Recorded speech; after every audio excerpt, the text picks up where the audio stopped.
السلام عليكم ورحمة الله وبركاته. اسمع أركفوني أكن جرتنا في ياسين نجتا الحمد لله أنا جابودي ورفتكو اسمه أكن جرتنا سنين نجتا أنس نجابودي اسم سبادة جراتان في سنين نجتا أكو مسين تاني لايكي قدادا مرة ونين كمان دي سنين في إجراء ميسينا كيرات يكون سنين في إبسا مالكم namni ilma namaa ta'ee namni seenaa dhabee inumaa hin jiru waan ta'eef har'a seenaa kiyyan qabadde isiniif jira. Seenaan kun yookaan isin gorsuu danda'a yookaan immoo baqa waa'ee jira maaliifuu jireenya ilma namaa keessatti seenaa baay'eetu jireenya ilma namaa kamuu keessatti seenaa guddaatu jira waan ta'eef xiqqeenarraa namni seenaa dhabee hin jira kun dogongora inumaa hin jiru maaliif seenaa gaddaas ta'a seenaa gammachuus ta'a. wantoota garagaraa ilma namaatee namni seenaa dhabee gonkumaa hin jiru jechuudha. Laakiin immoo mi'a maal isiniif deema waa'ee seenaa kan kootu raawwanii isiniif deemu maal isiniif fakkaate seenaa kan koo keessatti yookiin gannoon maaliif nangaa hani laakiin isin kominti jala nagaafattanii jirtanii namoonni tokko barumsoota meeqa barattee waan kana raawwu namoota nagaafatee jira. Okay, sanimmoo isinii deebisee jira garuu seenaa fi deebii walitti waloo qabsiifte viidiyoo ni dheerata kan jedhurra gabaabsee isinii dhufee jira jechuudha. Gabaabsee seenaa kan koo isinii qabadhee dhufee jira jechuudha. Seenaa kan koo kana keessatti maaltu jira? Maaliifuu seenaa gurguddaa seenaa jajjaba keessan dabaree waan ta'eef jechuudha. Ilma namaa ta'ee ilmi namaadha seenaa inuma hin qabu jechuun inuma hin jiru jechuun kun dogongora. Maaliif waan har'amee seenaa kiyya kamiin qabadhee isinii dhufee kanarraa yookaan itti garuu dandeettanii yookaan itti irratti baruu dandeettanii yookaan immoo ittis gammaduu dandeettanii yookaan ittis gadduu dandeetta. Maaliif kun seenaadha malee waan har'a guyyaa har'aa kana keessa jiru miti. Waan jireenya amma sa'aatii kana keessa jiraachaa jiru miti garuu seenaa dabalaa jechuudha. Inni tokkoffaan seenaan kiyyaa maal isiniif fakkaate? Obboleewwan kiyyaa maaliif barnoota dhabdee jechuun keessa waanuma hin oolle jechuudha yookaan sammuu keessan keessattis gaafa isin ta'uun ni mala. Laakiin immoo hedduun hin dogongora jechuudha galiin barreessuus.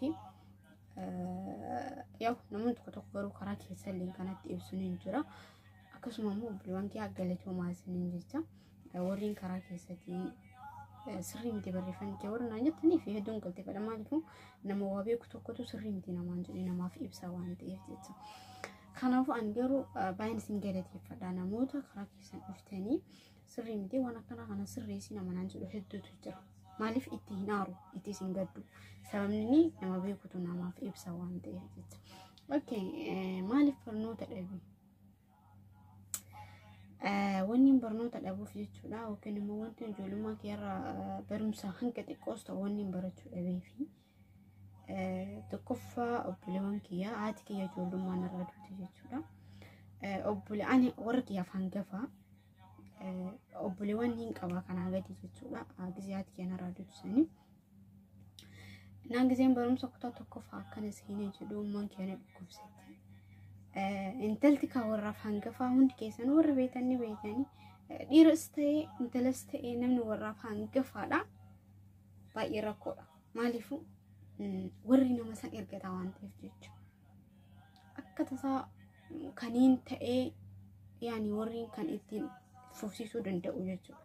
Jireenya kan keessatti maaliif ati ilma hangafaa taanaan dhiiras ta'ee dhalaas ta'ee hedduutu akkasii si ergatu jaalatan jechuudha. Okay. Kana mul'illee ergaa fi miti wanti barumsa dhiisaaf jechuudhaani ummaan kunarraa hin duute obboleewwan kiyya kanaa gadi afurtu jirani. Afur keessaa daa'ima ja'aatu jira jechuudha. Sababa saniif barumsas ni dhiise.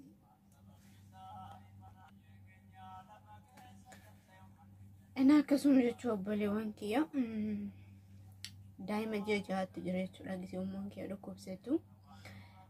Daa'ima ja'a kanaan guddisuutti goree akkuma isin jedhe warra hangafa waan ta'eef jecha yaani kana mul'ullee waa beekuu baadhu mataan isaanirra jira waan ta'eef jechuudha mataan obboleewwan kiyya jirra waan ta'eef jecha ani isaanitti goree barumsa sitti dhiisee alhamdulillah as ga'ee jira jechuudha. dhumarrummoo ergaan xiqqoo guddadhee barumsatti deebi'i. Namoota hedduutu na gorsee jira. Ijoollummaa keessatti akkaan barumsa yaadadhus ni hin beeka. Kanaafuu ittiin dhiise jechuudha. Mataan ol guddadhee jennaan barumsas ni jibbe hedduu takka. Rakkoo.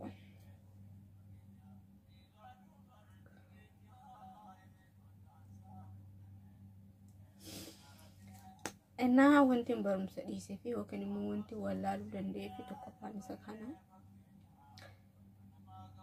Sawwan kana mudadhe jechuudha.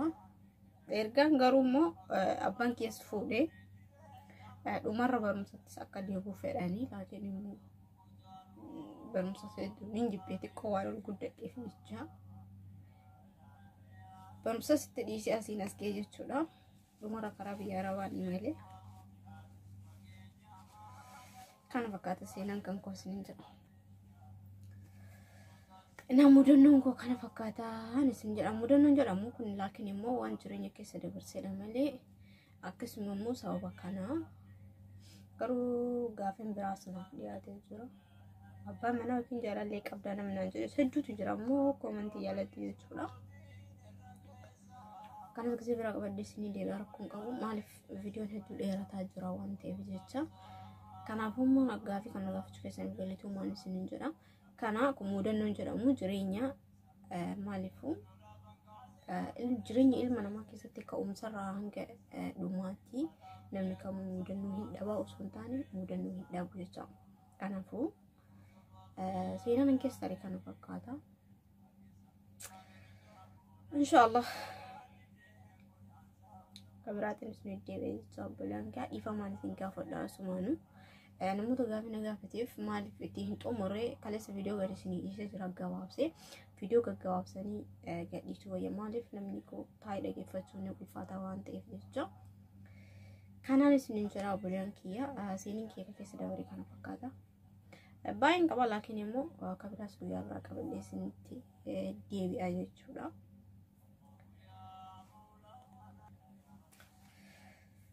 Nah kanaafuu seenaa kun seenaa kan keessa dabareedha laakiin immoo seenaa biraatiin inshaallah isinitti deebi'a viidiyoo sana buttee dheeressu fedhii hin qabu isiniin jecha obboleewwan kan asumaan dhiifaman isin gaafadhaa miira keessanii waan jiruuf jecha namni garuu immoo jireenya isaa keessatti waa baay'ee dabarsa waan ta'eef mudannoos qabaa jiru isaa keessatti ka'umsarraa gariin kan gammachuu dabarsuu jira jireenya isaa jechuudha gariin immoo jireenya isaa kan gaddaa dabarsuu jira.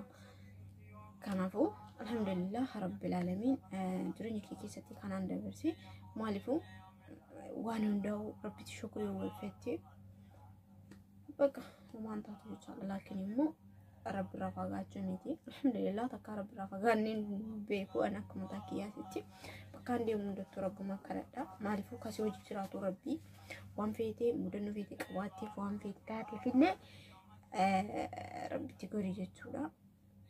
Kana fakkaata jireenya kee keessatti wanni dabarsee laakiin immoo mudannoo hedduun qaba jechuudha. Illaa har'aa mudannoo baay'een qaba jechuudha. Mudannoo biraallee qabadde isinitti deebi'aa isiniin jecha asumaan wargaa fi waa'ee barnoota irraa na gaafattan. Warreen immoo karaa keessa illee na gaafattan jirta. Warreen immoo komentii jalatti na gaafattan jirtanii kana fakkaata isin jecha kun mudannoo kan koo kan hin dabarseedha. Jireenya keessatti bu'aa wayii hedduutu jira waan ta'eef jecha. Hundumayyuu alhamdulillah rabbil alamin ka ana seenuu ga'e maaliifuu jiraachuun xuruudha waa waa'ee argita jireenya kee keessatti alhamdulillah obboleewwan keellee naaf gugurdatanii as ga'anii jiranii kana fakkaatan isin jira ka biyya jirus ka barataa jirus ni jira ka biyya alaa jirus ni jira asumaanuu mudannoo jajjabduun dabarsee jireenya kee keessatti jechuudha waan hundaa'u yoo sammuu bal'attee fi yoo obsa qabaatte waa maraa keessaniin dabarta jechuudha kanneen hundaa'u obsa qabaachuun baay'ee gaariidha jechuudha. Ijoollummaa irraa kaasee yoo obsa qabaatte wanna guddaa keessa dabarta jechuudha. Maaliifuu kunaaf mudannoo kan kooti jireenya kan koo keessa waan irraa dabarseedha jechuudha. Laakiin immoo waan duraan dabarseedha. Waan immoo fuulduratti deemu qaataanii rabbitu beeka waan duraan dabarseellee alhamdulillah rabbil alamin shukrii rabbitti galfecha. Kana kuni seenaa kan koo kaniin dabarsee kan isinitti ibsee laakiin viidiyoo sanarratti ammayyuu sanarra dheeressee jira guyyaa biraa qabadhee isiniif deebi'a. warri immoo hanga dhumaa dhageeffattan viidiyoo kan koo isiniin galateeffadha. Asumaan immoo warri maatii kan koo taatanaaf haarawaa hedduu akkanaaf galatuumaa isiniin jedha obboloowwan kiyya. Akka warri gaafii na gaafachuu barbaadanii na gaafadhaa malee rakkoo takka hin qabu isiniif deebisuu danda'an isiniin jedha. ulfaadhaa galatuumaa obboloowwan kiyya warri subscribe naaf godhanii akkasumas like illee share illee godhaa wal jajjabeessaa bakka jirtanii isiniin jaalladha bakka jirtanitti hundi keessan isiniin jedha. Assalamu alaikum.